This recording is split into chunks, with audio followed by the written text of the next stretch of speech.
ఆధ్యాత్మిక ప్రపంచాన్ని పొందగలడు అనే అంశాన్ని అక్కడ చెప్తారనమాట. తర్వాత ఆధ్యాత్మిక ప్రపంచాన్ని ఎవరైతే చేస్తారో జీవుడు, అటువంటి జీవుడు ఇక భౌతిక ప్రపంచానికి తిరిగి రాడు అనేటువంటి అంశాలు చెప్పడం జరుగుతుంది.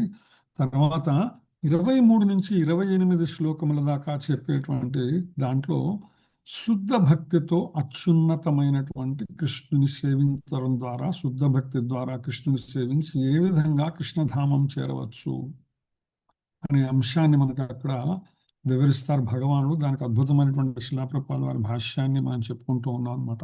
సో చివరిగా గతంలో చెప్పుకున్నటువంటి 20-21 శ్లోకాలు చెప్పుకున్నాం మనం.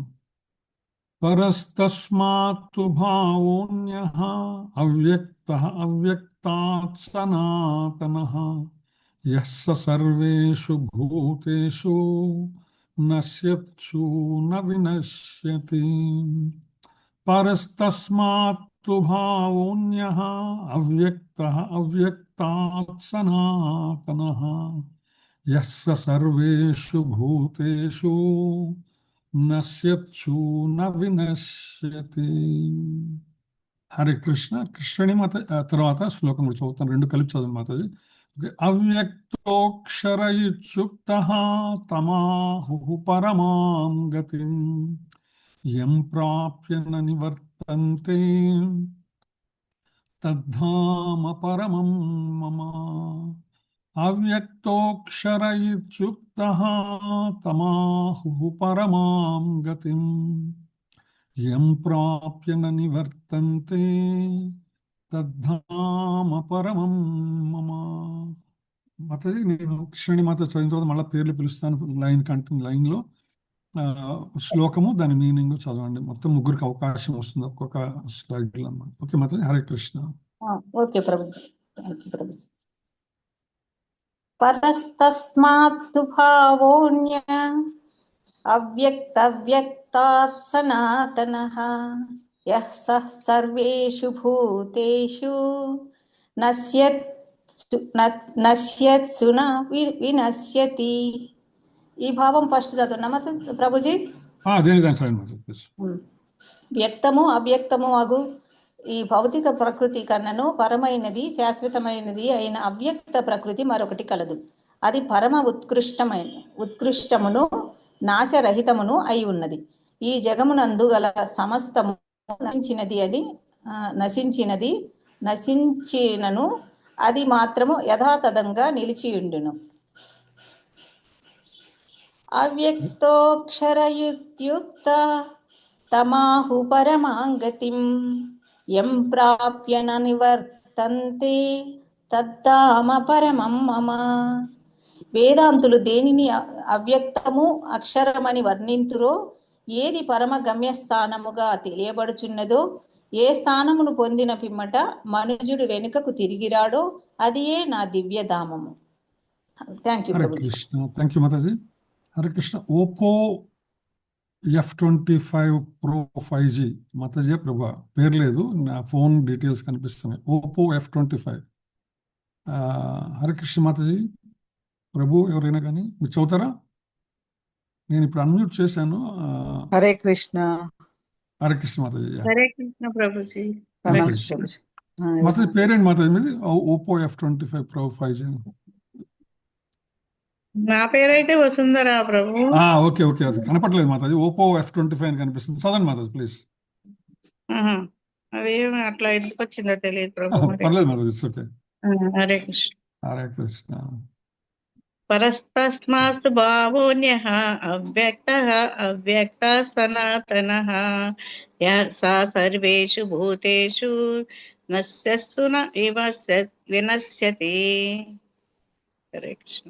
భావం వ్యక్తము అవ్యక్తమగు ఈ భౌతిక ప్రకృతి కన్నను పరమైనది శాశ్వతమైన అవ్యక్త ప్రకృతి మరొకటి కలదు.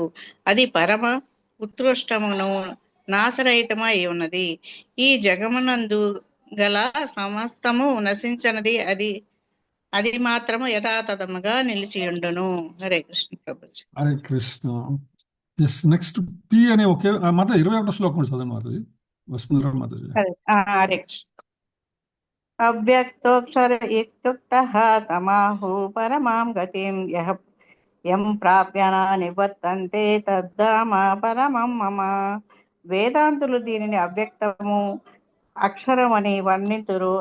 ఏది పరమ గమ్య స్థానమును తెలియబడుచున్నదో, ఏ స్థానమును పొందిన పిమ్మట మనుజుడు వెనుకకు తిరిగి రాడు, అదియే నా దివ్యధామము. హరే కృష్ణ ప్రభు. హరే కృష్ణ. థ్యాంక్ యూ మాతాజీ. మాతాజీ నెక్స్ట్ పి అనే ఒకే ఒక అక్షరంతో ఉన్నది ఎవరు మాతాజీ? హరే కృష్ణ ప్రభుజీ, దండోత్ ప్రణాం ప్రభుజీ. మాతాజీ మీరు చదవండి మాతాజీ. మాతాజీ పేరు మాతాజీ మీది? నా పేరు సక్కమ్మ ప్రభుజీ. ఓకే. సత్ మాతాజీ మళ్ళీ చెప్తారా? SAKKAMMA సక్కమ్మ. ఓకే, అంతకుముందు వచ్చేవారు కదా మాతాజీ. ఓకే ఓకే, చదవండి మాతాజీ ప్లీజ్. ఏది చదవాలి ప్రభుజీ? 20-21 2 శ్లోకాలు చదవండి మాతాజీ ప్లీజ్. 20-21 స్క్రీన్ మీద కనిపిస్తున్నాయి రెండు. 8వ అధ్యాయం 20వ శ్లోకం 21వ శ్లోకం. మీ శ్లోకము కింద మీనింగ్. నాకు శ్లోకాలు అంతా పర్ఫెక్ట్ రాకపోవచ్చు ప్రభుజీ. ప్రయత్నం చేయండి మాత్రం, తప్పేమీ లేదు. ఓకే, అందరం అట్లాంటి వాళ్ళమే, ప్రయత్నం చేయండి. ఓకే, చాలా పొరపాట్లు చదువుతున్నాయని భయం వేస్తుంది. No problem. హరే చదవండి కృష్ణ. మాత్రం, చేయండి. హరే కృష్ణ. స్క్రీన్ కరెక్ట్ వస్తలేదు. మాత్రం భగవద్గీత ఉందా మీ దగ్గర? ఉంది ప్రభుజీ. భగవద్గీత ఉంటే నెక్స్ట్ క్లాస్ నుంచి భగవద్గీత దగ్గర పెట్టుకోండి. 20వ శ్లోకం, ఈ అధ్యాయంలో శ్లోకాన్ని చూసి ఇక్కడ స్క్రీన్ మీద ఒకసారి ఇబ్బంది కలిగితే ఫోన్ లో చదవడం. 8వ అధ్యాయం కదా ప్రభుజీ, తీసుకుంటాను నేను. 8వ అధ్యాయం 20వ శ్లోకము 21వ శ్లోకము. ఓకే, 8వ అధ్యాయం 20వ శ్లోకం 21వది. ఓకే. ఎస్ మాతాజీ, ఎస్. హరే కృష్ణ. హరే కృష్ణ, హరే కృష్ణ, హరే కృష్ణ.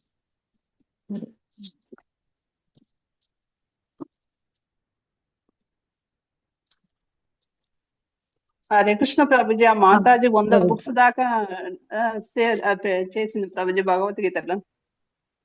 హరే మాతాజీ కృష్ణ. 100 బుక్కుల దాకా సేవ చేసింది ప్రభుజీ అందరికి అది బోలు. భగవద్గీతలో. మాతాజీ రియల్ మీ అని మీరే కదా మాట్లాడటం ఇప్పుడు మాతాజీ? అవును ప్రభుజీ, కానీ అవును ఏమో ప్రభుజీ, నా కృష్ణనే పేరు ఉంటుంది అనుకున్నాను అనుకుంటా మాది నేనైతే. నేనేం రాధా చూసినాను. మాతాజీ. నేను నాకు మాతాజీ తెలుసా మీ మాతాజీ, పేరెంట్? అందుకు చెప్తాను. రియల్ మీ అర్జున్, మీ పేరెంట్ మాతాజీ? ప్రభుజీ నా పేరు వేరే వస్తుంది ప్రభుజీ, రాధా ప్రభుజీ. నేను రాధా. ఓకే, సరే రాధా. మాతాజీ. హరే కృష్ణ. హరే కృష్ణ. మనదేం లేదు ప్రభుజీ, కృష్ణనే తిరిగి అమ్ముకున్నాడు అనుకుంటా నేనైతే. నేనేం చేయలేను అసలు ఓకే, నిజం ఓకే. చెప్పాలంటే. ఓకే. హరే కృష్ణ, హరే కృష్ణ, కృష్ణ కృష్ణ హరే హరే, హరే రామ రామ రామ హరే హరే. పరస్తాస్మాతు భావోన్యో వ్యక్తస్తవ నాతనః యం సర్వేషు భూతేషు నశ్యస్త్వాన వినశ్యతి. భావం చదవాలా ప్రభుజీ? చదవండి మాతాజీ ప్లీజ్. పరం అతీతమైనది, అది ప్రతిపదార్థం కింద మీనింగ్ చదివండి మాతాజీ, మొత్తం మీనింగ్ చదివండి చాలు. శాశ్వతమైనది ఈ వ్యక్తము అవ్యక్తమయ్యే జడ పదార్థానికి అతీతమైనది అయిన వేరొక అవ్యక్త ప్రకృతి ఉన్నది. అది పరమోత్కృష్టమైనది, ఏనాడు నశింపనిది. ఈ జగత్తులోని సమాప్తము నశించిన ఆ భాగము యథార్థంగా నిలిచి ఉంటుంది. భాష్యం ఇచ్చిన శిల ప్రభుపాదికి జై. శ్రీకృష్ణుని ఉన్నతమైన మాతాజీ 1 minute భాష్యం చదవద్దు, 21వ శ్లోకం చదవండి. 21వ శ్లోకము దాని మీనింగ్. Okay, okay Prabhuji. అవ్యక్తోక్షర ఇతుక్తస్తమహు పరమం గతిం యం ప్రాప్యాన నివర్తంతే తాదామ పరం మమ. వేదాంతులు దేనిని వ్యక్తము కానిదిగాను నశింపనిదిగాను వర్ణిస్తారో, ఏదైతే పరమ గమ్యముగా తెలియబడిందో, ఏ స్థానాన్ని చేరుకొనిన తరువాత జీవుడు ఏనాడు తిరిగి రాడో అదే నా దివ్యధామము. హరే కృష్ణ ప్రభు. హరే కృష్ణ. థ్యాంక్ యూ మాతాజీ. సో యాక్చువల్గా మనం ఏంటంటే నవవిధ భక్తుల్లో ఏం చెప్పుకుంటాం? మొట్టమొదటి శ్రవణం, కీర్తనం, స్మరణం అని చెప్పుకుంటాం కదా. సో శ్రవణం చేస్తూ ఉన్నాం, క్లాసెస్ చెప్తూ ఉంటే మరి కీర్తనం, స్మరణం కూడా చేయాలి కదా. భగవంతుని యొక్క గీత కానీ, నామము కానీ, లీల కానీ, భగవంతుని నామం హరినామ స్మరణ చేస్తూ ఉంటాం. అందులో అనుమానం లేదన్నమాట. సో మరి ఈ భగవద్గీత భాగవత అధ్యయనం కూడా చేయాలి కదా, మనం కూడా చదువుతూ ఉంటే నెమ్మదిగా ఏదైతే అనగా అనగరాగమతిశయించు తినగ తినగ వేము తీయగుండు సాధనమున పనులు సమకూరు ధరిలోన విశ్వదాభిరామ వినురవేమ అన్నట్టు నెమ్మదిగా చదువుతూ ఉంటే శ్లోకములు కూడా మనకు వచ్చేటువంటి అవకాశం ఉంది. ఎవరైతే కొంచెం ఇబ్బంది పడుతున్నారో ఈ యొక్క పదాలను ఎట్లా చదవాలి, ప్రొనౌన్సియేషన్ అనేటువంటి చూస్తే మనక ఫర్ ఎగ్జాంపుల్ ఈ 8వ అధ్యాయం 21వ శ్లోకం ఉందనుకోండి. మనకి ఈ 8వ అధ్యాయం 21వ శ్లోకం అంటే అది అవ్యక్తోక్షర ఇచ్చుక్త స్థమాహు పరమాం గతి. కింద మీరు కనుక చూస్తే ఒక్కొక్క పదం కూడా ప్రస్తావిస్తుంది. మొట్టమొదటి శ్లోకం అంతా చదవకుండా పదములు విడిగా చదవడానికి ప్రయత్నం చేయండి. అవ్యక్త అక్షర ఇది ఉక్త తం ఆహు పరమాం గతిం యం ప్రాప్య న నివర్తంతే తత్ ధామ పరమం మమ. సో దాంతో ఏమవుతుందంటే మొదట ప్రొనౌన్సియేషన్ వస్తుంది, ఆ అక్షరాలను ఎలా పలకాలనేటువంటిది. తర్వాత పైకి వెళ్ళి మీరు దాన్ని సులభంగా చదవడానికి అవకాశం ఉంటుందన్నమాట. సో అటువంటి ప్రయత్నం చేయండి. అందరూ కూడా శ్లోకాలు చదివి నేర్చుకోవాల్సినటువంటి అవసరం ఉన్నది. ఎందుకంటే మీరు కూడా ప్రీచింగ్ చేయాలి కాబట్టి మిగిలిన వాళ్ళందరికీ కూడా. హరే కృష్ణ. సో మనం సబ్జెక్ట్లోకి వెళ్దాం. వ్యక్తము అవ్యక్తమైనటువంటి ఈ భౌతిక ప్రకృతి కన్నాను పరమైనది శాశ్వతమైనటువంటి అవ్యక్త ప్రకృతి మరొకటి లేదు. వ్యక్తము అంటే కనిపించేది, అవ్యక్తము కనిపించనిది. సింపుల్ అన్నమాట. అంటే కనిపించేటువంటి ఈ భౌతిక జగత్తు ఏమవుతుంది? ఈ భౌతిక జగత్తు అంటే ఈ మన భూప్రపంచం అంతా కూడా, భూమండలం అంతా ఏమవుతుంది? కనిపిస్తుంది. ఇప్పుడు ప్రళయం వచ్చినప్పుడు ఇది మొత్తం కూడా కనుమరుగు, కనిపించకుండా పోతుంది. మరలా సృష్టి ఆరంభమైనప్పుడు మళ్ళా కనిపిస్తుంది. కాబట్టి ఇది కనిపిస్తుంటుంది, ఇది కనిపించకుండా, ఇది అశాశ్వతమైనది అని మన గురువులందరూ కూడా చెప్తుంటారు, ఆచార్యులందరూ కూడా చెప్తుంటారు అనమాట. అయితే దీనికన్నా కూడా శాశ్వతమైనటువంటి, మనకు కనిపించనటువంటి అవ్యక్తమైనటువంటి మరొకటి కలదు. శాశ్వతమైన ప్రకృతి ఇంకోటి ఉందని చెప్తున్నారు. ఏంటది? అది పరమ ఉత్కృష్టమైనటువంటిది, అత్యున్నతమైనటువంటి స్థలం అన్నమాట. అది నాశరహితమైనటువంటిది. భౌతిక ప్రపంచంలో మనకు కనిపించేవన్నీ ఈ రోజు కనిపిస్తున్నవి, రేపు కనిపించాలేదు, రేపటికి నాశనం అయిపోయేటువంటి అవకాశం ఉన్నది. కానీ ఏదైతే అవ్యక్తమైనటువంటి, మన కళ్ళకు కనిపించినటువంటి ఉన్నతమైనటువంటి లోకం ఏదైతే ఉన్నదో దానికి నాశనము లేనటువంటిది, అది శాశ్వతమైనటువంటిది. మనం అశాశ్వతమైనటువంటి భౌతిక ప్రపంచంలో ఉన్నాం. ఈ జగత్తులో సమస్తము నశించిన అది మాత్రం యథాతథంగా నిలిచి ఉంటుంది. ఏ భూప్రపంచం మీదైతే మనం ఉన్నామో, ఏ భూప్రపంచం అయితే కృష్ణుడు అర్జునుడితో చెబుతూ ఉన్నాడో, మనందరం ఏ భూమ ప్రపంచంలో ఉండి వింటూ ఉన్నామో, ఇది సమస్తము కూడా ఏదో ఒక రోజు నాశనం అయిపోయేదే. ఫర్ ఎగ్జాంపుల్ కలియుగం 4,32,000 సంవత్సరాల్లో 5,000 సంవత్సరాలు పూర్తయిపోయినాయి. కాబట్టి తదుపరి ఎప్పుడో ఒకప్పుడు ఈ కాలం తీరిపోగానే ఈ యొక్క భూప్రపంచం అంతా కూడా ప్రళయంలో, పాక్షిక ప్రళయంలో కానీ లేదా మహాప్రళయంలో కానీ కనిపించకుండా కనుమరుగయ్యేటువంటి పరిస్థితి అన్నమాట. దాన్ని కొనసాగిస్తూ కృష్ణ భగవానుడు చెప్తున్నాడు, వేదాంతులు దేనిని అవ్యక్తము అక్షరము అని వర్ణిస్తారో. వేదాంతులు అంటే ఎవరండి?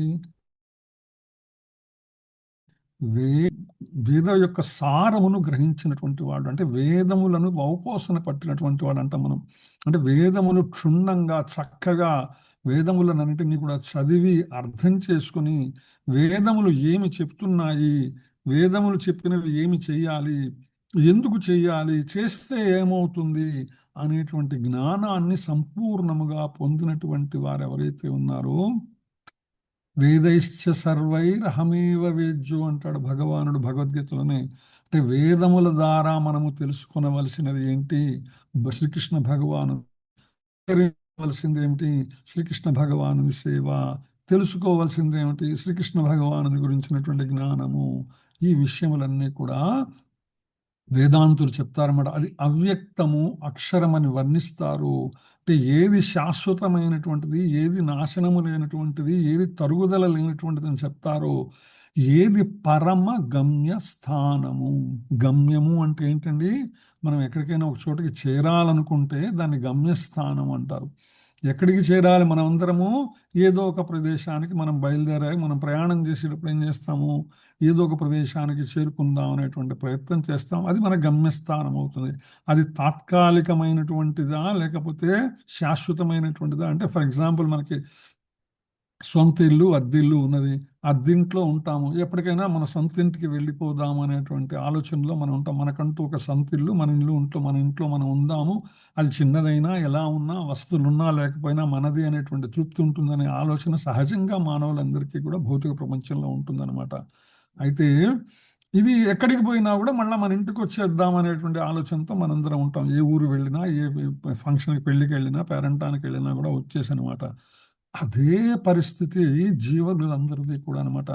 జీవుల యొక్క శాశ్వతమైనటువంటి పర్మనెంట్ అడ్రస్ ఏంటి? ఎక్కడ జీవులకి ఆధార్ కార్డు ఉన్నది? జీవులకు వాస్తవమైనటువంటి Aadhaar card, permanent Aadhaar card గోలోకంలో ఉన్నది, లేదా వైకుంఠంలో ఉన్నది. ఇక్కడికి ఎందుకు వచ్చాం? మనం టెంపరీగా వచ్చాము. మన ఆధార్ కార్డు, మన నెంబర్ మనతోనే ఉన్న, జీవాత్మ అనేటువంటి రూపంలో మనతోనే ఉన్నది. కానీ ఇది టెంపరీగా అనమాట. మనం ఎక్కడికి వచ్చాము? ఈ అద్దె ఇంటికి వచ్చాము. ఏంట అద్దె ఇల్లు? భూప్రపంచం అనేటువంటి శరీరం అనేటువంటి అద్దె గదిలో ఉన్నాం మనం, అంతే కదండి. తిరుమల క్షేత్రం స్వామివారి దర్శనానికి వెళ్ళాము, లేదా వేరే ఊరు ఏదైనా పెళ్ళిళ్ళకో దేనికో ఫంక్షన్స్కో వెళ్తాము.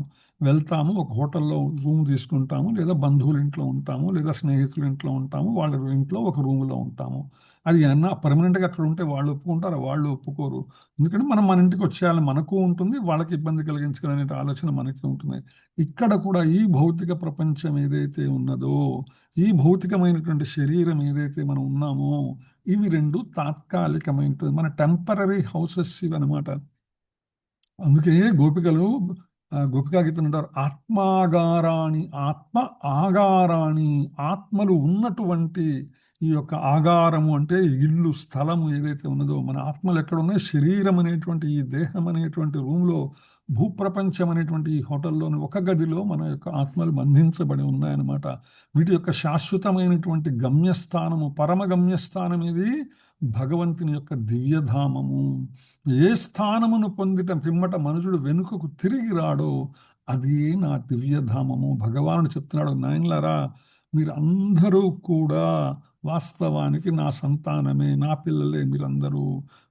మీరు తెలుసో తెలియకో, మీరు తప్పు చేసో లేకపోతే పొరపాటో గ్రహపాటో ఈ భౌతిక జగంలోకి వచ్చారు. మీరందరూ కూడా తిరిగి వచ్చేయండి, అంతే కదండి. తల్లిదండ్రులం, పిల్లలు ఎక్కడికన్నా బయటకు వెళ్ళారనుకో, కొడుకు కానీ కూతురు కానీ వెళ్ళని వాళ్ళని ఏం అంటాం? అదే తొందరగా చీకటి పడుతుంది, పెందలాడే ఇంటికి వచ్చేయండిరా, లేకపోతే ఇప్పుడు వస్తారు మీరు అని వాళ్ళని అడుగుతూ ఉంటామా లేదా మనందరం కూడా?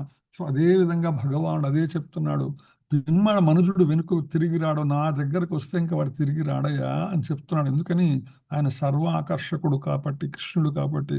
సో మనందరము ఇక్కడికి మన సొంత ఇంటికి వెళ్ళిపోవాలా. ఆ సొంత ఇల్లు ఏదో కాదు, నా దివ్యధామము అని శ్రీకృష్ణ భగవానుడు ఇక్కడ చెప్తున్నాడు అనమాట. ఎందుకంటే భగవద్గీత 8వ అధ్యాయంలోనే 15, 21, 15వ అధ్యాయంలో 6వ శ్లోకంలో కూడా ఈ భగవంతుని యొక్క దివ్యధామ ప్రస్తావన వస్తుందన్నమాట. దేవదేవుని ధామం తిరుగు ప్రయాణం లేని గమ్యంగా తెలియచేస్తున్నాయి. ఒకే లక్షణాలు కలిగి ఉన్నందువలన ఆ ధామము శ్రీకృష్ణునికి ఎటువంటి భేదం ఉండదు. భగవంతుని నామము, భగవంతుని రూపము, భగవంతుని యొక్క ధామము అన్నీ కూడా ఒకే రకమైనటువంటి సత్ చిత్ ఆనందమయమైనటువంటి స్థితిలో 3 క్వాలిటీస్ ఉంటాయండి. సత్ శాశ్వతమైనటువంటివి, చిత్ చైతన్యమైనటువంటివి, ఆనందమయమైనటువంటిది. భగవంతుని నామస్మరణ కానీ, భగవంతుని యొక్క దర్శనము కానీ, భగవంతుని యొక్క ధామాన్ని చేరటం కానీ సచ్చిదానంద స్థితిని కలుగచేస్తాయి ఎవరికి? జీవులకి. అటువంటి భగవానుడు తాను ఈ భూప్రపంచంలోకి వచ్చినప్పుడు, భౌతిక జగత్తులోకి వచ్చినప్పుడు, ఆధ్యాత్మిక జగత్తులో తను ఏదైతే బృందావనంలో ఆయన సంచరిస్తుంటా, బృందావన వన విహారి, బృందా మాతాజీ పడారు, బృందావన రమ్యస్థల అనేటువంటిది అనమాట. అద్భుతమైనటువంటి ఆ రమ్యస్థలములో ఆనందాతిశయము కలిగినటువంటి ప్రదేశంలో భగవానుడు ఉంటాడు. భగవానుడు ఈ భౌతిక జగత్తులో వచ్చినప్పుడు తాను ఎక్కడికి వచ్చాడో అది కూడా బృందావనంగా మారిపోయింది. ఆ బృందావనమే, దాని యొక్క శేషమే ఇప్పుడు మనం చూస్తున్నటువంటి బృందావనం భౌతిక జగత్తులో భారతదేశంలో ఉన్నటువంటి అనమాట. అందుకని ఈ భౌతిక జగత్తులో భగవానుడు కూడా బృందావన రూపాన్ని, బృందావన స్థితిని పొందటం జరిగింది, బృందావనానికి ఉండటం జరిగింది అనమాట. సో అది చెప్పుకుంటూ తర్వాత శ్లోకాల్లోకి మనం వెళ్దాం. హరే కృష్ణ. సో హరే కృష్ణ. మాతాజీ, ఎవరు మాతాజీ? ఒక్క నిమిషం ఆ శ్లోకం చదువుతాను. పురుషः సపరః పార్థ భక్త్యా లభ్యః తు అనన్యయా యస్యాంతః స్థాని భూతాని येन सर्वमिदं ततं. पुरुषः सपरः पार्थ भक्त्या लभ्यः तु अनन्यया यस्यान्तः स्थानि भूतानि येन सर्वमिदं ततं. हरे कृष्ण. माता चौधरी माता प्लीज. कृष्णाणी माता जी. ఓకే ప్రభుజీ.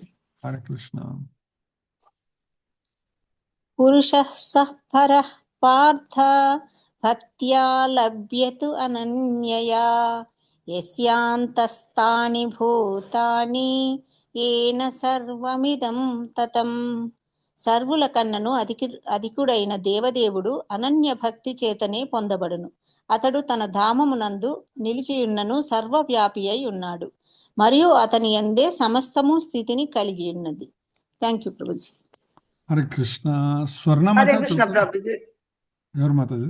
రాజామాత చదవండి ప్రభుజీ మాత. నాది పేరు వేరే వస్తుంది, వచ్చింది. అందుకని నేను చదవండి మాత ప్లీజ్. ఓకే. 22 చదవండి మాత ప్లీజ్. శ్లోకం పురుష పరపార్థ భక్త్యా లభ్యతు అనన్యయా యశ్చాంతస్థాని భూతాని ఏన సర్వమిదం తతం. సర్వుల కన్నను అధికుడైన దేవదేవుడు అనన్య భక్తి చేతనే పొందబడును. అతడు తన ధామమునందు నిలిచియున్నను సర్వవ్యాప్తి అయి ఉన్నాడు, మరియు అతని అందే సమస్తము స్థితిని కలిగి ఉన్నది. హరే కృష్ణ ప్రభు. Thank you.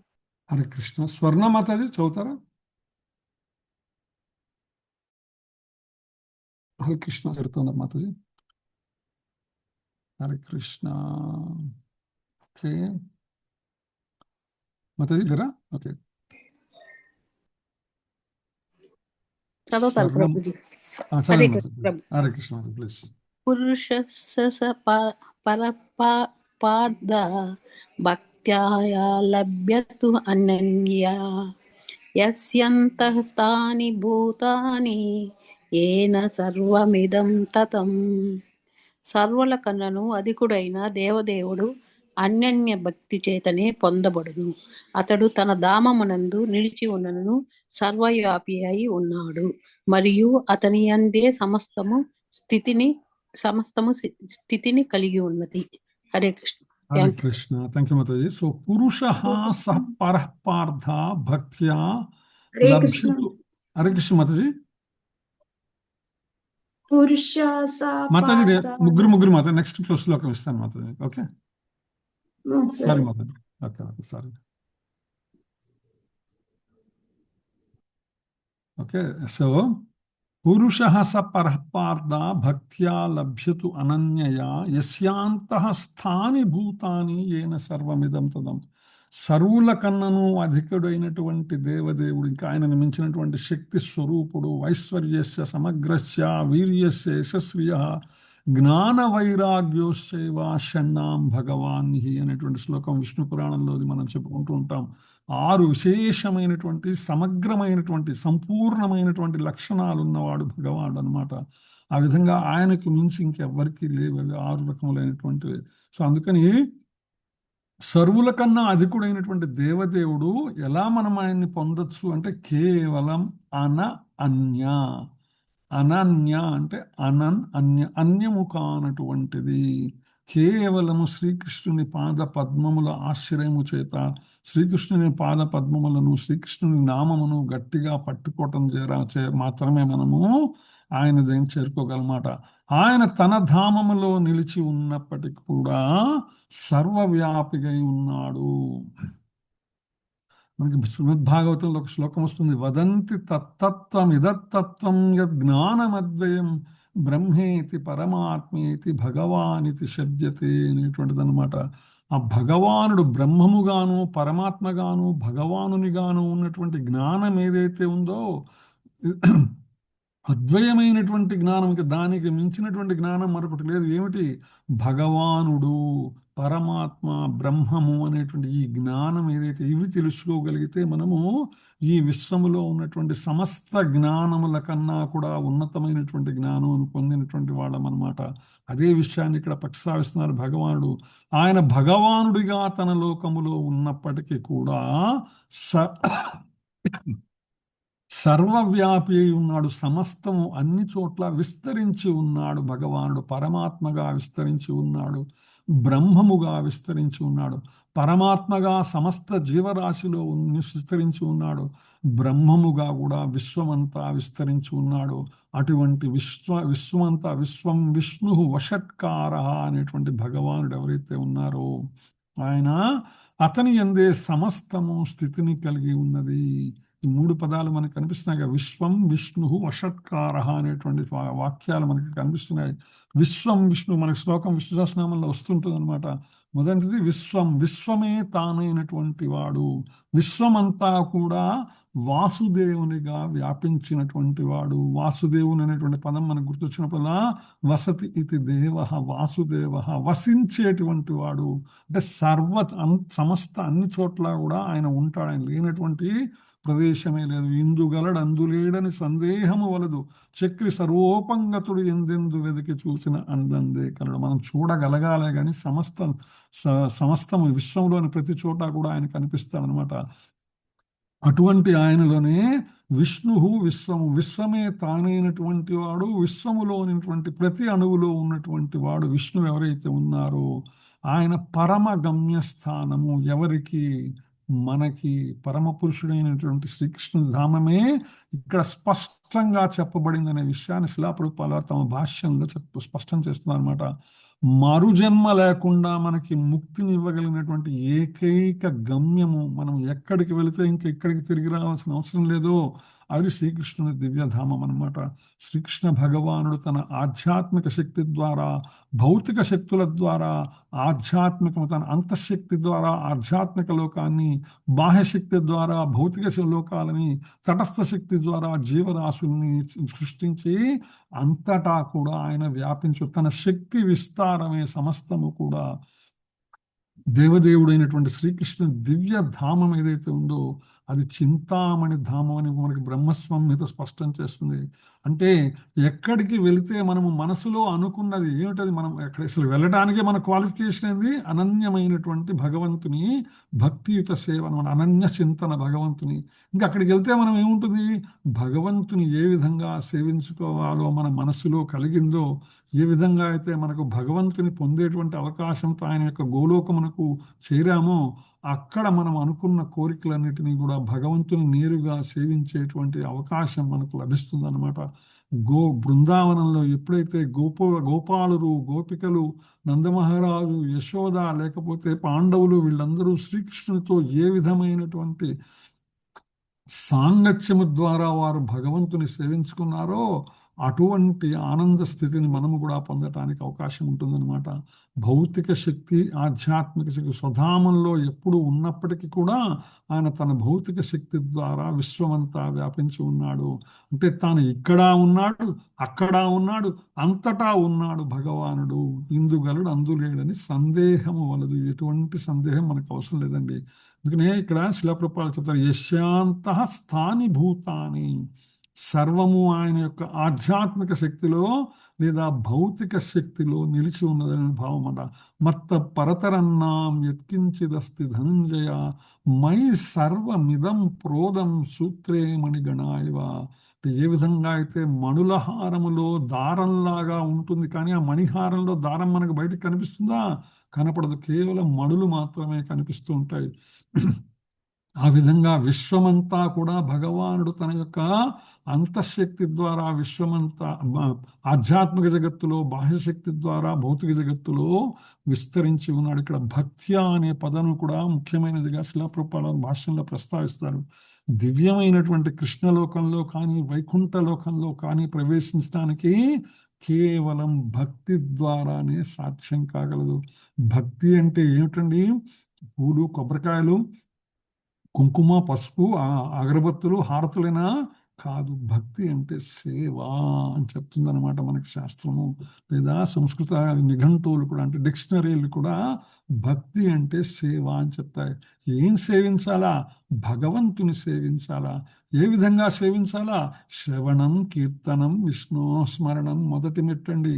మొట్టమొదట వినాలా, తర్వాత పలకాల, తర్వాత నిరంతరము దాన్ని మనసులో నిలుపుకోవాలా. స్మరణము, శ్రవణం, కీర్తనం, స్మరణం, విష్ణు స్మరణం, అర్చనం, వందనం, పాదసేవనం. భగవంతుని దరికి చేరాలా, ఆయనని అర్చన చేయాలా, వందనం చేయాలా, పాదసేవనం చేయాలా. తదుపరి దాస్యం, సాఖ్యం, ఆత్మనివేదనం. అంటే ఎప్పుడైతే శ్రవణ, కీర్తన, స్మరణములతో మొదలయ్యి నెమ్మదిగా, ఇప్పుడు అంతే కదండి, మీరు చిన్నప్పుడు స్కూళ్ళలో చదువుకున్న వాళ్ళు కానీ లేకపోతే చెప్పుంటారు మేడం, ఒక ఇనుప ముక్క ఉన్నది, దాని మీద ఇనుప ముక్క మీద ఎప్పుడైతే ఒక అయస్కాంతంతో ఒక పద్ధతిగా దాని మీద రుద్దుతూ ఉంటే కొంత సమయానికి ఆ ఇనుప ముక్క కూడా అయస్కాంతంగా మారిపోతుంది.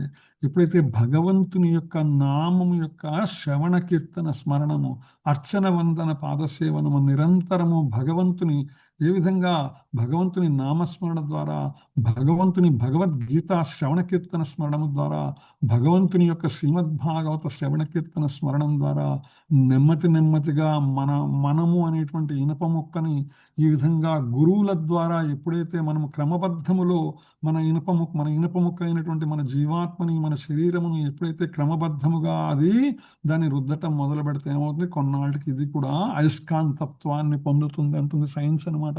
అలాగే మనము భగవత్తత్వాన్ని గురువుల ద్వారా, శాస్త్ర సాంగత్యము ద్వారా, సాధు సాంగత్యము ద్వారా, సత్సాంగత్యము ద్వారా పొంది నెమ్మదిగా భక్తి మార్గములో మనము కూడా పురోగించడం ద్వారా ఇది సాధ్యమవుతుంది అనే విషయాన్ని ఇక్కడ స్పష్టం చేస్తున్నారు. మరి దీనికి ఏంటండి ప్రమాణం అంటే, దేవదేవుడు తన ధామంలో ఒక్కనిగానే స్థితుడై ఉన్నప్పటికీ కూడా కోట్లాది సంపూర్ణమైనటువంటి రూపాలలో సమస్త జగత్తులో ఆయన విస్తరించి ఉన్నాడనమాట. గోపాల తాపన్యుపనిషత్తు చెప్తుంది, ఏకో వసి సర్వగః కృష్ణ. ఆ దివ్యధామమున, ఆ గోలోకమున, ఆ పరలోకమున అక్కడ శ్రీకృష్ణ నామాంకితుడైన దేవదేవుడు ఏకో వసి, ఒక్కడే ఉన్నాడు. వసి సర్వగః కృష్ణ, ఒక్కడే ఉన్నాడు, ఆయనే కృష్ణుడు. వేదములు దేవదేవునన్ని విస్తారమును, ఫలములను, పుష్పములను, పత్రమును కలిగి ఉండే వృక్షంతో పోలుస్తుందన్నమాట. ఏ విధంగా అయితే ఒక వృక్షము సమగ్రముగా ఉంటుందో, ఒక వృక్షము నిండా పళ్ళు, పూలు, ఆకులు ఇవన్నీ ఉంటాయో, అటువంటి వృక్షము అద్భుతమైనటువంటి సమస్తమును కలిగినటువంటి వృక్షం ఏ విధంగా ఉంటుందో అది భగవానుడిగా చెప్తుందన్నమాట. వేదములు చెప్తాయి, బ్రహ్మ సంహితలో చెప్తుంది, గోలోక ఏవ నివసతి అఖిలాత్మభూతో. దేవదేవుడు గోలోకంలో ఉన్నప్పటికీ కూడా సర్వత్రా వ్యాపించి ఉన్నాడు. ఆయన లేనటువంటి ప్రదేశం అంటూ లేదు. అలాగే శ్వేతాసత్రోపనిషత్తు చెప్తుంది, పరాస్య శక్తి వివిధైవ శ్రూయతే స్వాభావకి జ్ఞాన బలాక్రియాచ. శ్రీకృష్ణ భగవానుడు అత్యంత దూరంలో ఉన్నప్పటికీ కూడా అతని సర్వ వ్యాపక శక్తులు జగత్తులోని సమస్తమును కూడా క్రమ పద్ధతిలో ఎటువంటి పొరపాటు జరగకుండా నిర్వహిస్తున్నాయి. ఆయన ప్రశాంతంగా పడుకొని ఉండవచ్చు, కానీ ఆయన శక్తి చక్కగా ఏవి సూర్యోదయం ఎన్నింటికి కావాలా, సూర్యాస్తం ఎన్నింటికి కావాలా, గ్రహములు ఎలా కదలాలా, నక్షత్రాలు ఎలా కదలాలా, జీవుడు ఎలా కదలాలా, భూమి ఏ విధంగా ప్రవర్తించాలా, ప్రకృతి ఏ విధంగా ఋతువులు మార్చుకోవాలా, ఇవన్నీ కూడా ఒక పూలలో రేఖలు ఎలా అమరి ఉండాలా, అక్కడి నుంచి ఆకాశము నుంచి భూమి మీద రేణువు దాకా సమస్తము కూడా ఒక క్రమబద్ధమైనటువంటి విధానంలో నడిచిపోతుంటుంది. అది భగవంతుని యొక్క శక్తి విస్తారమే కారణము అనేటువంటి విషయాన్ని అక్కడ చెప్పడం జరిగిందనమాట. సో తర్వాత శ్లోకంలోకి వెళ్దాం మనం, 23వ శ్లోకంలోకి. యత్ర కాలే త్వనావృత్తిం ఆవృత్తిం చైవ యోగినః ప్రయాతా యాంతి తం కాలం వక్ష్యామి భరతర్షభా. యత్ర హరే కృష్ణ. కాలే త్వనావృత్తిం ఆవృత్తిం చైవ యోగినః ప్రయాతాయాంతి తం కాలం వక్ష్యామి భరతర్షభ. హరే కృష్ణ మాత చదవండి మాత ప్లీజ్. హరే కృష్ణ హరే ప్రభుజీ. కృష్ణ. ఎత్ర చంద్రమాతాజీ కాలే కృష్ణుని మాత చదువుతున్నారు, ఫస్ట్ చదవండి మాత ప్లీజ్. చదువుతాను ప్రభుజీ. ఎత్ర కాలేన త్రస్త్ర స్త్రీ అవిక్త చేత యోగినా ప్రయాతాయాన్ తం కాలం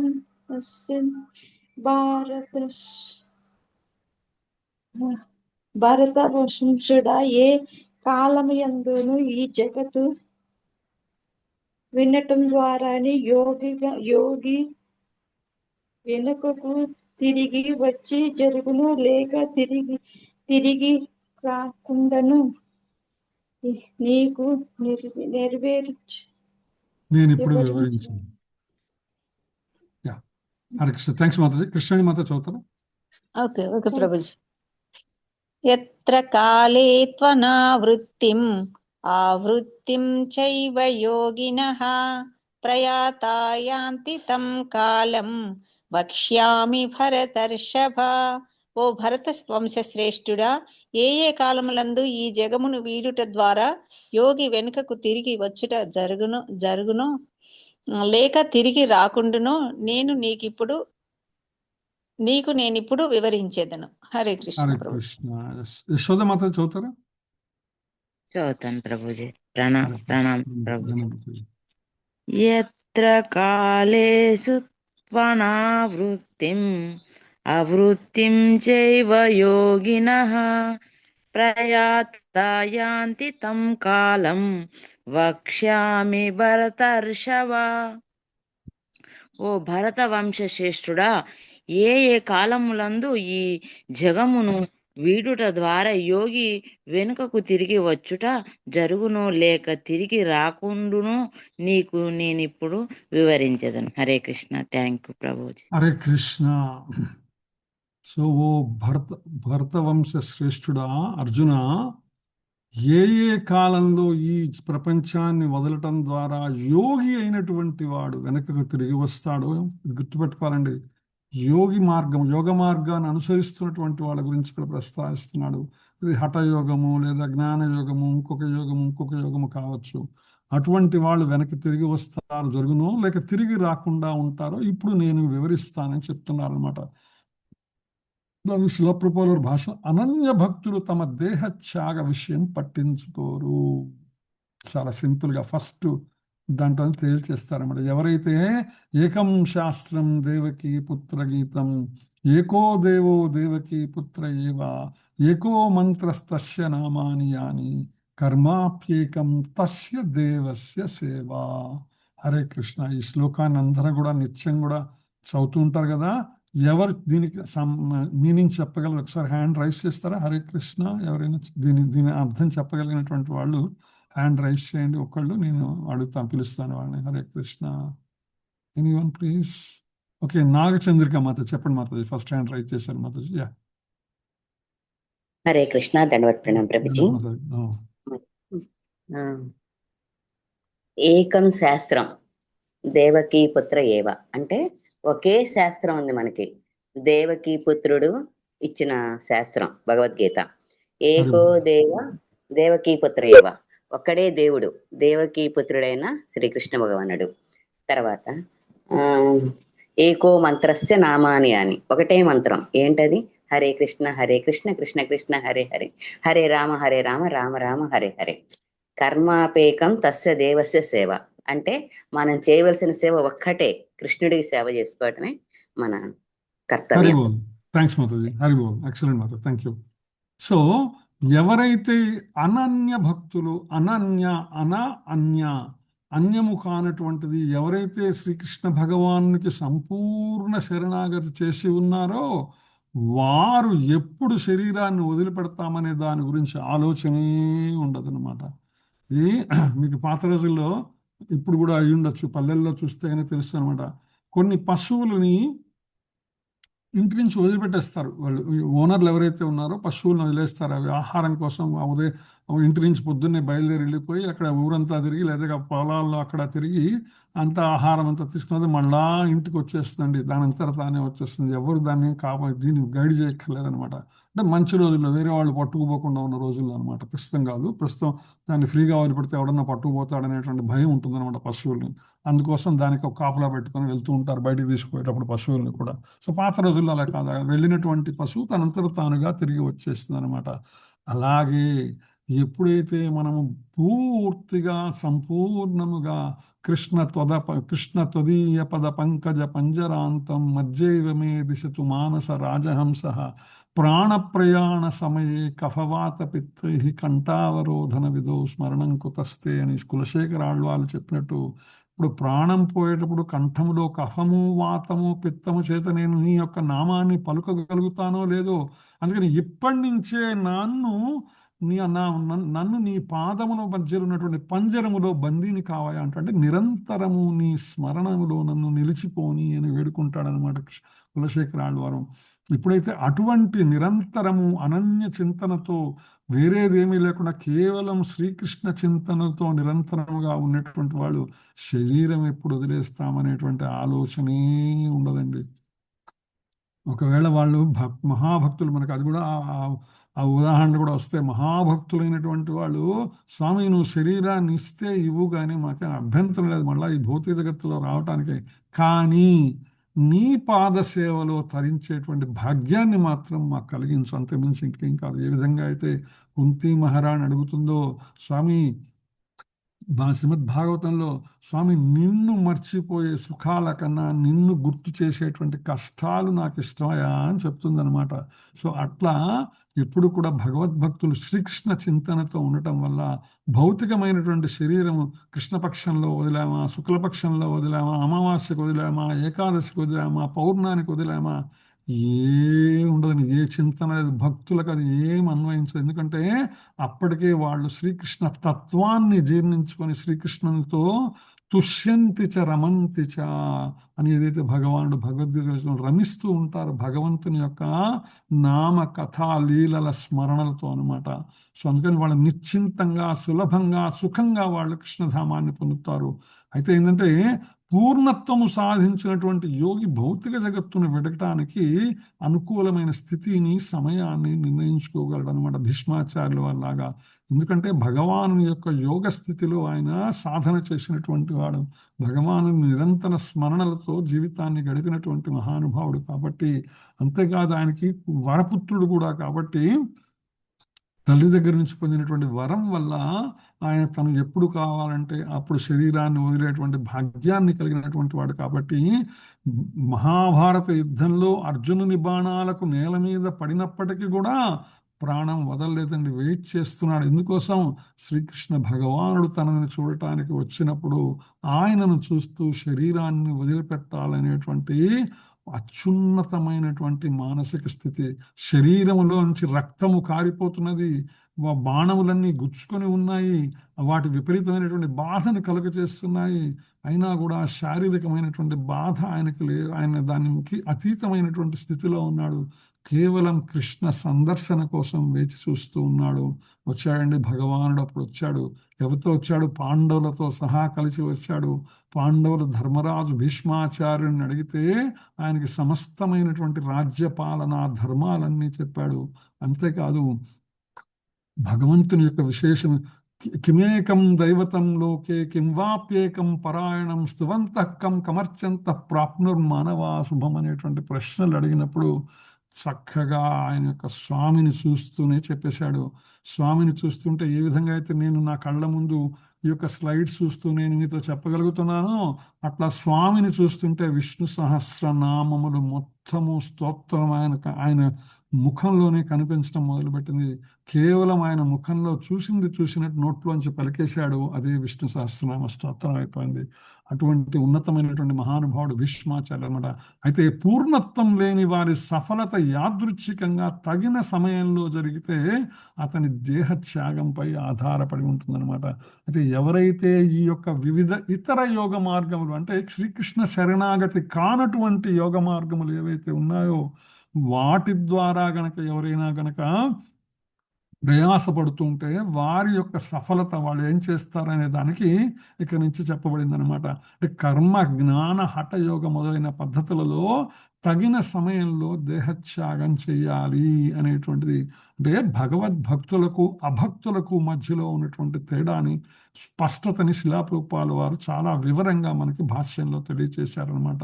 ఎవరైతే దాన్ని అనుసరిస్తారో, దేన్ని కర్మ, జ్ఞాన, హఠయోగాల వంటి పద్ధతులని, ఈ జగత్తుకు తిరిగి రావాలా వద్దా అనేటువంటిది వారు శరీరాన్ని వదిలేటువంటి సమయ సందర్భములను బట్టి ఉంటుంది అనే విషయాన్ని ఇక్కడ శిలాప్రభుపాద వారు మనకు చెప్తున్నారన్నమాట. ఈ యొక్క శ్లోకంపై శ్రీ బలదేవ్ విద్యాభూషణ వ్యాఖ్యానంలో కాలం అనేటువంటిది ఏదైతే పదం ఉన్నదో దానికి ఆయన విశేషమైనటువంటి వ్యాఖ్యానం చేస్తారు. అధిష్టాన దేవతను సూచిస్తున్నది. ఎవరు కాలం యొక్క అధిష్టాన దేవత? భగవానుడే కాలోస్మి అని చెప్తారు కదా భగవద్గీతలో 11వ అధ్యాయంలో 32వ శ్లోకంలో. కాలమును నేనే, విశ్వరూప సందర్శన యోగంలో అన్నమాట. ఆ కాల అంటే కలయతి ఆయు కలయతి సర్వాణి భూతాని. అంటే ప్రతి దానికి ఒక పరిమితి ఉన్నదండి. ప్రతి జీవికి కూడా, సమస్త విశ్వమునకు కూడా ఆయుష్ ఉన్నది. అంటే ఒక కాల నిర్ణయం ఉన్నదన్నమాట. ఆ కాలాన్ని అనుసరించి భగవాన్ మనకి శ్రీమద్ భాగవతంలో 3వ స్కందంలో కూడా వస్తుంది. కాలం యొక్క వివరణలన్నీ మైత్రేయుడిని విదురుడు అడిగినప్పుడు విదురుడికి సవివరముగా కాలం యొక్క గణన గురించి చెప్తాడు శ్రీమద్ భాగవతంలో. మీరందరూ కూడా వినే ఉంటారు మాతాజీ చెప్పినప్పుడు అనమాట. సో ఆ కాలము సాక్షాత్తు భగవంతుని యొక్క శక్తి విస్తారమే అనే విషయం అక్కడ స్పష్టత అవుతుంది అనమాట. తర్వాత శ్లోకంలోకి వెళ్దాం. అగ్నిర్జ్యోతిరః శుక్లః షణ్మాసా ఉత్తరాయణం తత్ర ప్రయాతా గచ్చంతి బ్రహ్మ విదో జనాః. జ్యోతిరః శుక్లః షణ్మాసా ఉత్తరాయణం తత్ర ప్రయాతా గచ్చంతి బ్రహ్మ విదో జనాః. హరే కృష్ణ. కృష్ణుని మాత చదువుతారా? హరే కృష్ణ. చదువుతున్నా హరే కృష్ణ ప్రభుజీ, చదువుతాను ప్రభుజీ. హరే ఒక్క నిమిషం కృష్ణ. మాతాజీ. కృష్ణుని మాతాజీ అయిన తర్వాత చెప్తాను. ఓకే, ఇద్దరున్నారు కృష్ణుని మాతాజీ. ఏ కృష్ణుని మాత చదవండి మాత. ఆకుల కృష్ణుని మాతాజీ. అగ్నిర్జ్యోతిరః శుక్లః షణ్మాసా ఉత్తరాయణం తత్ర ప్రయాతా గచ్చంతి బ్రహ్మ విదో జనాః. పరబ్రహ్మమును తెలిసిన బ్రహ్మ విధులు అగ్నిదేవుని ప్రభావమునందు, కాంతి యందు, పగటి యందలి ఏదేని శుభగడియ యందు, శుక్లపక్షమునందు లేక సూర్యుడు ఉత్తరముగా ప్రయాణించి ఉత్తరాయణ పుణ్యకాలమునందు ఈ జగమును వీడుట ద్వారా ఆ పరబ్రహ్మమును పొందుదురు. హరే హరే కృష్ణ. ఇందాక ఇంకోళ్ళు ఎవరు మాత? కృష్ణవాణి మాతాజీ. హరే కృష్ణ ప్రభుజీ, ప్రణామాలు. దండత్ మాత చదవండి మాతాజీ. చదువు. అగ్నిర్జ్యోతిః శుక్లః షణ్మాస ఉత్తరాయణం తత్ర ప్రయాతా గచ్చంతి బ్రహ్మ విదో జనాః. పరబ్రహ్మమును తెలిసిన బ్రహ్మ విధులు అగ్నిదేవుని ప్రభావమునందు, కాంతి యందు, పగటి యందలి ఏదేని శుభగడియ యందు, శుక్లపక్షమునందు లేక సూర్యుడు ఉత్తరముగా ప్రయాణించు ఉత్తరాయణ పుణ్యకాలమునందు ఈ జగమును వీడుట ద్వారా ఆ పరబ్రహ్మమును పొందుదురు. హరే కృష్ణ ప్రభుజీ. హరే కృష్ణ. వైకుంఠేశ్వరి మాతాజీ. హరే కృష్ణ ప్రభుజీ, ప్రణామ్ ప్రభుజీ. దండత్ మాత చదవండి. అగ్నిర్జ్యోతిరః శుక్లః షణ్మాస ఉత్తరాయణం తత్ర ప్రయాత గచ్ఛాంతి బ్రహ్మ విదో జనాః. పరబ్రహ్మమును తెలిసిన బ్రహ్మ విధులు అగ్నిదేవుని ప్రభావమునందు, కాంతి యందు, పగటి యందలి ఏదేని శుభ గడియ యందు, శుక్లపక్షమునందు లేక శుక్లపక్షమునందు లేక సూర్యుడు ఉత్తరముగా ప్రయాణించు ఉత్తరాయణ పుణ్యకాలమునందు ఈ జగమును విడుట ద్వారా ఆ పరబ్రహ్మమును పొందుదురు. హరే కృష్ణ. థ్యాంక్ యూ మాతాజీ. సో పరబ్రహ్మమును తెలిసినటువంటి బ్రహ్మ విధులు, బ్రహ్మము అంటే జ్ఞానము, పరబ్రహ్మము పరమాత్మ సంబంధమైనటువంటి జ్ఞానాన్ని తెలిసినటువంటి బ్రహ్మ విధులు ఎవరైతే ఉన్నారో, ఇందాక చెప్పుకున్నాం, వదంతి తత్తత్వమిదత్తత్వం యత్ జ్ఞానమద్వయం బ్రహ్మేతి పరమాత్మేతి భగవానితి శబ్దతే. 3 శబ్దములతో పరతత్వాన్ని గురించి చెప్తాయన్నమాట. 3 పదాలు. ఏంటది? బ్రహ్మము, పరమాత్మ, భగవానుడని.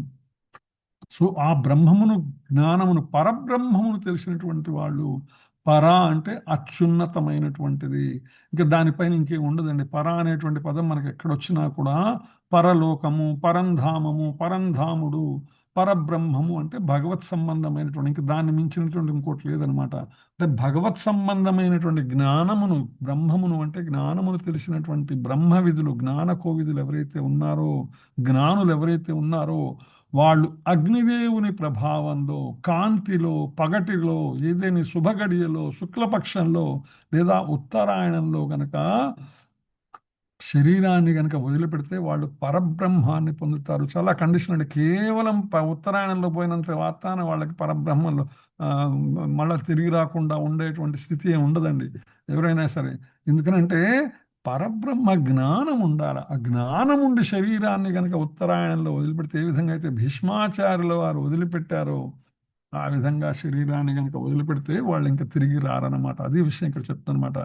శిలాప్రభుపాద వారు భాష్యంలో చెప్తారు, అగ్ని, కాంతి, పగలు, శుక్లపక్షము ఒక అధిష్టాన దేవతలు ఆత్మని నిష్క్రమించడానికి తగిన ఏర్పాట్లు చేస్తారు. ఎందుకనంటే ఇక్కడ అగ్నిదేవుడు కానీ, కాంతి కానీ, పగలు కానీ, శుక్లపక్షం కానీ, సూర్యుడు కానీ, వీళ్ళందరూ కూడా వీటికి సంబంధించినటువంటి అధిష్టాన దేవతలందరూ కూడా ఆ జీవాత్మ శరీరమును వదిలేసినప్పుడు ఆ జీవాత్మ ఊర్ధ్వలోకాన్ని చేరటానికి కావలసినటువంటి ఏర్పాట్లన్నీ వాళ్ళు చేస్తారనమాట.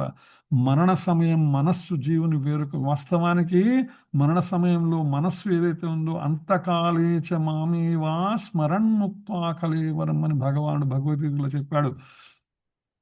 అంత్యకాలంలో మనస్సు భగవానుని మీద స్థిరమైనప్పుడు మాత్రమే ఆ శరీరంతో ఆ జీవాత్మ భగవంతుని చేరుతుంది. ఇది మనస్సు చాలా ప్రాధాన్యమైనటువంటిది అనమాట. అందుకని పైన తెలిపిన సమయాల్లో కానీ అప్రయత్నంగా కానీ లేదా ప్రయత్నపూర్వకంగా కానీ ఎవరైనా దేహాన్ని కనుక వదిలిపెడితే వారు చేరగల మ్యాక్సిమం ఏంటి, బ్రహ్మజ్ఞానం తెలిసినటువంటి వాళ్ళే కేవలము అది బ్రహ్మ జ్యోతి వరకు వాళ్ళు ప్రయాణించగలరు అనే విషయాన్ని శిలాప్రభుపాద స్పష్టం చేస్తున్నారు అనమాట. నిష్ఠాతులైనటువంటి యోగులు దేహత్యాగం చేసే స్థలం, సమయం నిర్ణయించుకోగలరు, కానీ అది అందరికీ సాధ్యమైనటువంటి విషయము కాదు. ఒకవేళ వాళ్ళకి తెలియకుండానే వాళ్ళు కనుక పుణ్యగడియలలో కనుక మరణిస్తే మళ్ళా జనన మరణ చక్రంలోకి తిరిగి వస్తారు. ఒక 2-3 విషయాలు. ఒకటి ఏంటంటే కేవలం శరీరం ఉత్తరాయణ పుణ్యకాలంలోనో లేదో ఎప్పుడన్నా వదిలిపెడితే మళ్ళా వాళ్ళు ఇక తిరిగి రాననేటువంటి రూఢి ఏమి లేదండి. బ్రహ్మ జ్ఞానము లేకుండా, భగవానుని శరణాగతి లేకుండా వాళ్ళు వీళ్ళ శరీరం వదిలిపెట్టినా ఉపయోగం లేదు, మళ్ళా తిరిగి వస్తారు. అంటే పోనీ బ్రహ్మజ్ఞానం, భగవత్ సంబంధమైన బ్రహ్మజ్ఞానానికి మాత్రమే పరిమితమైతే భగవద్జ్ఞానాన్ని కనుక పరిమితం అంటే చెప్పుకున్న 3 అంచెలుగా భగవంతుని యొక్క స్థితి ఉంటుంది. బ్రహ్మేతి, పరమాత్మేతి, భగవానేతి. బ్రహ్మజ్ఞానము వరకు అయితే బ్రహ్మజ్యోతి దాకా వెళ్తారు. పరమాత్మ భగవానుడైతే మరింత ఉన్నతమైన, భగవానుడైతే భగవంతుని దివ్యధామానికి వెళ్తారనమాట. సో ఆ విధంగా వాళ్ళకి ఆ స్థితి కలుగుతుందన్నమాట. కృష్ణ చైతన్యం కలిగినటువంటి భక్తులకు శుభము లేక అశుభ సమయాలలో దేహం విడిచిన, అప్రయత్నంగా కానీ ప్రయత్నపూర్వకంగా కానీ దేహత్యాగం చేసినా వాళ్ళు ఎప్పుడు కూడా నిరంతరము భగవద్ అనుభూతిలోనే ఉంటారు. కాబట్టి భగవంతుని యొక్క అనన్యమైనటువంటి చింతనలో ఉంటారు. కాబట్టి వాళ్ళు ఏ విధంగానూ భయపడవలసినటువంటి పని లేదు అనే విషయాన్ని శిలాప్రభుపాద వారు భాష్యంలో మనకు స్పష్టం చేసేటువంటి ప్రయత్నం చేస్తారనమాట. తర్వాత శ్లోకంలోకి వెళ్దాం. ధూమో రాత్రిస్తథా కృష్ణః షణ్మాసా దక్షిణాయనం తత్ర చాంద్రమసం జ్యోతిః యోగి ప్రాప్య నివర్తతే. ధూమో రాత్రిస్తథా కృష్ణః షణ్మాసా దక్షిణాయనం తత్ర చాంద్రమసం జ్యోతిః యోగి ప్రాప్య నివర్తతే. హరే చదువుతున్నా కృష్ణ. మత చండి మత. ధూమో రాత్రిస్తథా కృష్ణః షణ్మాసా దక్షిణాయనం తత్ర చాంద్రమసం జ్యోతిః యోగి ప్రాప్య నివర్తతే. ధూమమునందు రాత్రి యందు కృష్ణ పక్షమునందు సూర్యుడు దక్షిణముగా ప్రయాణించు దక్షిణాయన సమయమునందు మరణించు యోగి చంద్రలోకమును పొందినను మరల వెనకకు తిరిగి వచ్చును. హరే కృష్ణ ప్రభుజీ. థ్యాంక్ యూ ప్రభుజీ. హరే కృష్ణ. గంగా కరణ్ కృష్ణదాస్ ప్రభు చదువుతారా? గంగా కారణ కరణ. హరే కృష్ణ ప్రభు. గంగా కరణ కృష్ణదాస్. ఓకే ప్రభు. లేదా గీతా మాతాజీ చదువుతారా? హరే కృష్ణ. ప్రణామస్ ప్రభుజీ. గణపతి మాతాజీ. ధూమో రాత్రిస్తథా కృష్ణః షణ్మాసా దక్షిణాయనం తత్ర చాంద్రమసం జ్యోతిః యోగి ప్రాప్య నివర్తతే. ధూమమునందు రాత్రి యందు కృష్ణపక్షమునందు సూర్యుడు దక్షిణముగా ప్రయాణించు దక్షిణాయాన సమయమునందు మరణించు యోగి చంద్రలోకమును పొందినను మరల వెనుకకు తిరిగి వచ్చును. హరే కృష్ణ. థ్యాంక్ యూ ప్రభుజీ. హరే కృష్ణ. ఇందిరమాత చదువుతారా?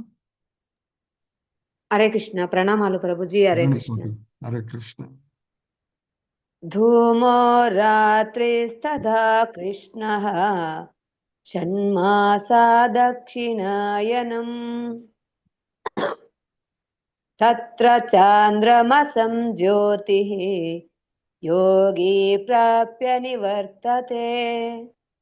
ధూమమునందు రాత్రియందు కృష్ణపక్షమునందు సూర్యుడు దక్షిణముగా ప్రయాణించు దక్షిణాయన సమయమునందు మరణించి యోగి చంద్రలోకమును పొందినను మరల వెనుకకు తిరిగి వచ్చును. హరే కృష్ణ. థ్యాంక్ యూ ప్రభుజీ. హరే కృష్ణ. థ్యాంక్ యూ మాతాజీ. సో ధూమము అంటే పొగ. రాత్రి చీకట్లో కృష్ణపక్షంలో మీకు అందరికీ తెలిసిన అమావాస్య ముందు వచ్చేటువంటి 15 రోజులు సూర్యుడు దక్షిణాయనంలో ప్రవేశిస్తున్న దక్షిణాయన సమయంలో మరణించేటువంటి యోగి ఎక్కడికి వెళ్తాడు? చంద్రలోకం వరకు వెళ్తారు. మళ్ళా వాళ్ళందరూ కూడా అక్కడి నుంచి తిరిగి వస్తారు అనే విషయాన్ని ఇక్కడ భగవానుడు సుస్పష్టం చేస్తున్నాడు అనమాట. మనకి ఉత్తరాయణం దక్షిణాయనం మనకి 2 రకాలుగా తెలిసినటువంటి విషయమే. ఉత్తరాయణం వచ్చేసి సుమారుగా జనవరి 14 మకర సంక్రమణం నుంచి మొదలవుతుంది. మకర సంక్రాంతి అని మనం చెప్పుకుంటాం కదా. మకర సంక్రమణం నుంచి మళ్ళీ 14 జూలై దాకా ఉత్తరాయణము. తర్వాత 14 జూలై నుంచి మళ్ళీ 14 జనవరి దాకా దక్షిణాయనము. ఆ విధంగా ఈ 2 విషయాలు మనకి తెలిసిన విషయమే అనమాట. సో ఇక్కడ దక్షిణాయనం అంటే దక్షిణ మార్గము అని చెప్తున్నా అనమాట. అంటే ఇక్కడ దానికి మరొక అర్థం ఏంటంటే వేద విహితమైనటువంటి కర్మ అనమాట. ఎవరైతే కేవలం వేద విహితమైనటువంటి కర్మాచరణ చేస్తున్నారో వాళ్ళని కూడా ఇదే కేటగిరీలో చేర్చడం జరిగింది. వేదములలో చెప్పబడి వైదిక కర్మలు మాత్రమే చేసేటువంటి వాళ్ళు కూడా కేవలం వాటికే పరిమితమైనటువంటి భగవద్భక్తి లేకుండా మనం చూస్తున్నాం. చాలామంది ఆ వ్రతాలని ఈ వ్రతాలని ఈ పూజలని ఆ హోమాలని ఇవన్నీ చేస్తూ ఉంటారు. కానీ వాస్తవమైనటువంటి శరణాగతి భావం అందులో ఉండదు అన్నమాట. కామ్యకర్మలు చాలా చేస్తూ ఉంటారు. తప్పు కాదండి కామ్యకర్మలు చేయటాన్ని నేను అంటలేదు. కానీ భగవంతుని శరణాగతి భావముతో చేసేటువంటి కర్మాచరణ అంటే భగవంతుని సేవ వేరు, కర్మ భౌతికమైనటువంటి కర్మ వేరు. అంటే కర్మకి సేవకి తీసుకోవాలంటే భగవంతుని సేవించటం వేరు, భౌతికమైన వేదములలో చెప్పినటువంటి కర్మాచరణ వేరు. ఏదైతే వ్రతాలవి చూస్తుంటాం కదా అట్లాంటివి అనమాట. సో అందుకని కేవలం వేద విహితమైన కర్మకాండ చేసినా కూడా వాళ్ళు కూడా చంద్రలోకం దాకా వెళ్తారనమాట.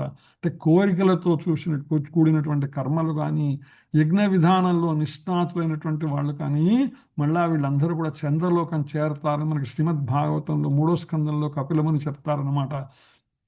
ఆ విధంగా చంద్రలోకంలో దేవతల గణన ప్రకారం వాళ్ళు 10,000 సంవత్సరాలు ఉంటారు వాళ్ళు అక్కడ.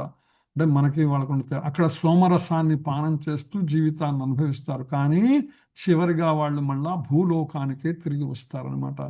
దీని భావం ఏంటంటే జడమైనటువంటి ఇంద్రియాలకు మన ఇంద్రియాలకు తెలిగిపోయినప్పటికి కూడా కొంతమంది జీవులు చంద్రలోకములో ఉంటారు అనే విషయం చెప్తున్నమాట. దీనికి సంబంధించిన ఉపనిషత్ వాక్యములను కూడా తర్వాత మనము ప్రస్తావించుకుందాం. ఉపనిషత్తుల్లో కూడా చెప్పబడింది ఏ విధంగా అంటే, దీన్ని మరింత వివరంగా నేను వచ్చే క్లాసులో చెప్తాను. ఇప్పుడైంది పంచాహుతులు పంచాగ్నులు అంటారనమాట. ఎవరైతే ఊర్ధ్వలోకాల నుంచి ఉన్నారో వాళ్ళందరూ చంద్రుడి నుంచి మేఘంలోకి, మేఘం నుంచి వర్షంలోకి, వర్షం నుంచి భూమిలోకి, భూమిలోంచి ధాన్యంలోకి, ధాన్యం నుంచి పురుషుడి నుంచి బీజంగా స్త్రీలోకి, తర్వాత సంతానానికి, మళ్ళా శరీరాన్ని పొందేటువంటి ప్రక్రియ చాందోగ్యోపనిషత్తులో స్పష్టంగా చెప్పబడింది అనమాట. ఆ విషయాలన్నీ మనం వచ్చే వారం మనం మళ్ళీ డిస్కస్ చేసుకుందాం. సో ఇవాళకి నేను ఇక్కడ ఆపుతున్నాను. ఎందుకంటే ఆల్రెడీ 4:45 కల్లా క్లాస్ క్లోజ్ చేయాలి.